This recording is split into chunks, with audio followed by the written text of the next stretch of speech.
పశ్చిమ గోదావరి జిల్లా తాడేపల్లిగూడెంలో Andhrajyothi golden car race lucky draw తీసి విజేతలను ప్రకటించారు. మొదటి బహుమతిగా 20 గ్రాముల బంగారాన్ని బి మంగా గెలుచుకున్నారు. రెండో బహుమతిగా 10 గ్రాముల బంగారాన్ని పిట్ట వెంకటేశ్వరరావు దక్కించుకున్నారు.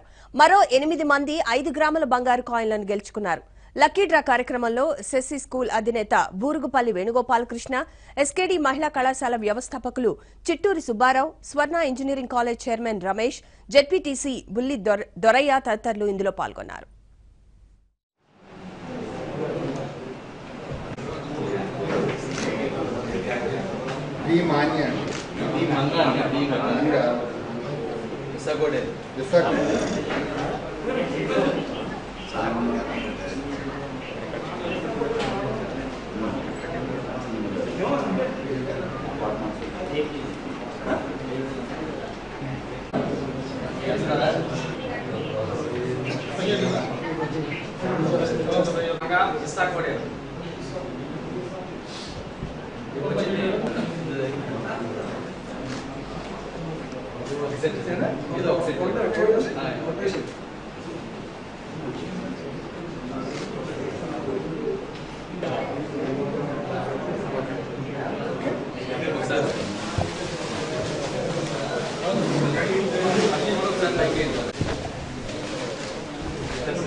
ఇప్పుడు విరామం తీసుకుందాం.